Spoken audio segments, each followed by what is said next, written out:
Hi guys, welcome back to my channel. In today's video, I'm going to be sharing with you 10 things that I wish I'd known before I had a baby. Having a baby is such a massive life change that I'm hoping that these tips can provide some information for any new mothers or pregnant people out there. And I'm going to pretend that I'm talking to myself 8 years ago. These are the tips I wish I had known.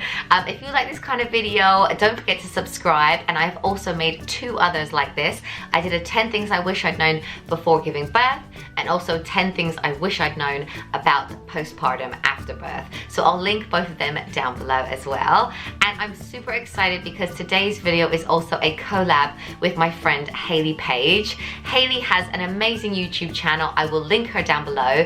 And today she will also be talking about the 10 things she wishes she'd known before she had a baby. Now, we both had children about the same time. Jackson, my youngest, is a similar age to her baby Annabelle, and she is also pregnant with her second baby. She is going to give birth in like a matter of weeks. So go over to her channel, show her some love, follow along with her pregnancy and birth, and I think you'll really like her if you like my videos. She does cleaning videos, vlogs, lifestyle videos, mummy videos, similar to myself. So I thought it would be nice to introduce you guys to her, and yeah, she's really, really lovely. So the first thing I wish I'd known is how massive a life change it is. You cannot imagine how much life is about to change, but it is for the better and it will all be worth it. But when I had my first baby, I think I found it quite hard that things like my social life and my career were kind of put on hold. Things completely changed. I had a new set of mummy friends and I wasn't at work every day, and I ended up completely changing what I do for a living. But I did want to say you will find the balance. After about 12 weeks, you will get there. You'll be in a flow with things and it will all calm down. But I think when you have a newborn, it's like, whoa. The second thing that I wish I'd known, and probably my most important point in this video, is that there is no expert on your baby except for you. What I mean by that is when I was pregnant with my first son, I read so many parenting books. I like to have a bit of control by preparing myself and getting lots of information. And while that was helpful for some things, when he arrived and he didn't necessarily do all the things that they said he should do in a book, I would beat myself up about it. But over the years, I've learned that there is no book on your baby. You are the only expert. You know them better than anyone, and you need to trust your instincts and your gut feeling. There is so much to be said for mother's instinct. If something feels wrong, it probably is, and doctors even take mother's instincts into consideration. If you take your baby to the doctor and you're like, I just feel like something's wrong, they will actually do something about it. They'll trust you because it's like a real thing. And I also wanted to say that every baby is so different. I have 3 boys, and even though they're born looking like identical to each other, they are so different. So just embrace their quirks, learn who they are, and accept them for it. The third thing is to get your partner on board with family rules. Now, Matt and I never sat down and had a discussion. We naturally are very similar in our parenting styles, but if you're not, it is well worth sitting down, talking about what you're happy with, what you're not happy with, because you really need to be a united front in front of your children. You need to come across as a team, and rules are so much stronger if you and your partner are on the same page. The fourth thing is to get your baby into a routine or schedule as soon as you possibly can. When we have a baby, we normally start the routine at about 8 weeks old, and that just means that we can sleep, we have a little bit of sanity, and I guess I like to feel a little bit in control. I really liked being able to look at the clock and think, okay, in an hour they're gonna need a feed, and then they're gonna need to sleep, and then they're gonna need to change. In my head, I just really liked knowing what was happening that day. And I have made lots of baby routine videos in the past, so I will link them down below because it might help you guys. I've done it for all different ages, and you might be interested to see what our routine is. But honestly, if you want to have a good night's sleep, a routine is so important. My fifth tip is going to contradict what I just said a little bit, but that is that naps are not the be-all and end-all. So when we had our first son, Fraser, I was obsessed with his naps. You know, he had to self-settle in his crib, in his dark room, on his own. We would miss days out and things like that because I wanted to stick to his naps so much. And while that was great, I got loads done. As soon as he turned 3, he stopped napping, and I was like, oh, I did all that work and he doesn't even nap anymore. So they do end. So I would say when it comes to naps, just do what works for you. With my youngest, I have had him nap at home because I work from home, so I kind of need that.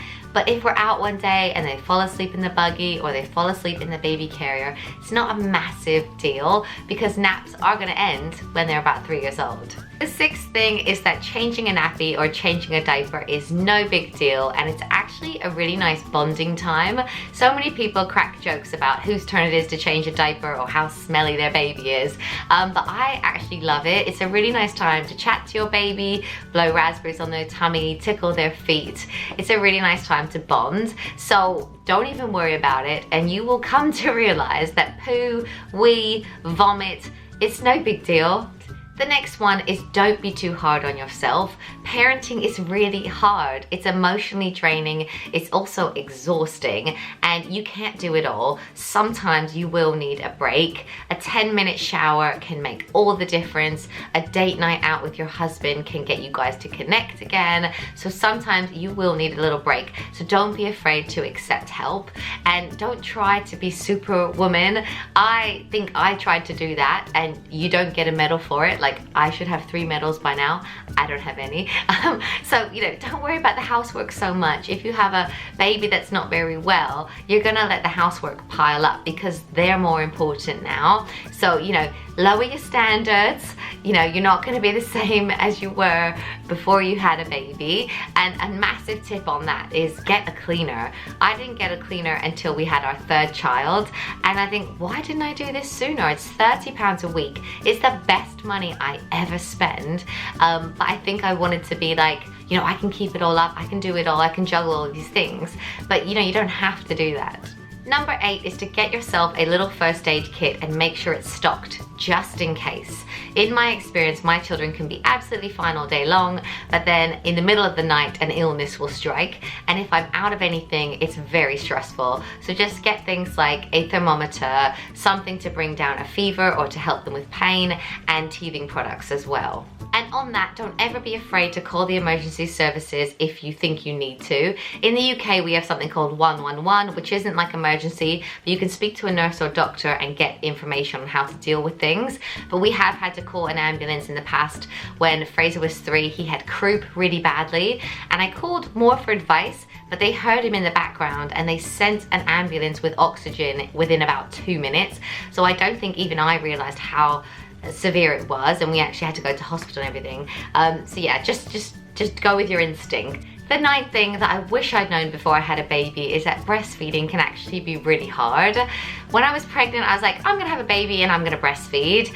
And when it came to it, it's actually quite difficult. I was able to breastfeed for quite a long time, but I know how very lucky I am that that worked out for me. So I've made lots of breastfeeding tips videos. I will link them in the comments down below. But when it comes to breastfeeding, there is a technique. You know, look into it, get information, also get help as soon as you can. Don't be afraid to get help, because it isn't a very simple, natural thing that you think it might be. And the last thing I wish I'd known before I had a baby is just how much love you would feel when you had a baby. It's hard to explain if you're not a parent. It's all-consuming. I think about them all the time. I want to protect them fiercely. There's just such a huge amount of love. They've actually made me a little bit insane because I love them so much. I have separation anxiety. I hate being away from them. They have made me a little bit crazy, but you would just feel so much love and just enjoy it. I know this is really cliche, and I know if you're just about to have a baby, you may not appreciate this, but it goes so quickly. Take too many photos, video them all the time. They change so much, and those early photos and videos are just so precious. Right, so that is it for this video. I really hope you enjoyed it. Don't forget to go and check out Hayley's video over on her channel, and of course add any things you wish you'd known in the comments below. I always love reading the comments and seeing the little conversations that come up as well. Thank you so much for watching, and I'll see you in my next one. Bye guys!